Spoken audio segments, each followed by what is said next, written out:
আসা শেষ করে বিদায় গিলের গুজরাটের। বৃষ্টিতে ধুয়ে গেল কলকাতা গুজরাট ম্যাচ। এবারের মতো আইপিএল শেষ গুজরাট টাইটান্সের ঘরের মাঠে বয়ে আনলো খারাপ খবর। প্লে অফ থেকে ছিটকে গেলেন শুভমন গিলরা। বৃষ্টির জন্য খেলা বাতিল হয়ে যাওয়ায় আইপিএল থেকে বিদায় নিল গুজরাট। সোমবার খেলা শুরু করাই যায়নি, টসও হয়নি। আহমেদাবাদের মোটেরাই এক বল না গড়ালেও নির্ধারিত হয়ে গেল শুভমনদের ভাগ্য। এদিন প্রায় 3 ঘন্টা অপেক্ষার পর রাত 10:35 নাগাদ ম্যাচ পরিত্যক্ত ঘোষণা করা হয়, যার ফলে দুই দলের মধ্যে পয়েন্ট ভাগাভাগি হয়ে যায়। 13 ম্যাচে 19 পয়েন্ট নিয়ে শীর্ষে বসে থাকলো কেকেআর। অন্যদিকে সমসংখ্যক ম্যাচে 11 পয়েন্ট সংগ্রহ করে ছিটকে গেল গুজরাট। এদিন 8:30 নাগাদ একবার কিছুক্ষণের জন্য বৃষ্টি থেমেছিল। সুপার সপার চালানো হয়, কিন্তু ফের বৃষ্টি নামে।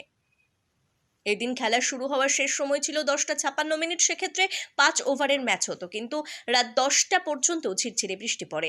10:10 নাগাদ মাঠে নামেন শুভমন গিল এবং আশিস নেহরা। এর পরপরই নামেন শ্রেয়স আয়ারও। দুজন হাত মেলান, দুই অধিনায়কের মধ্যে কথাও হয়। মাঠ পর্যবেক্ষণ করেন আম্পায়াররা।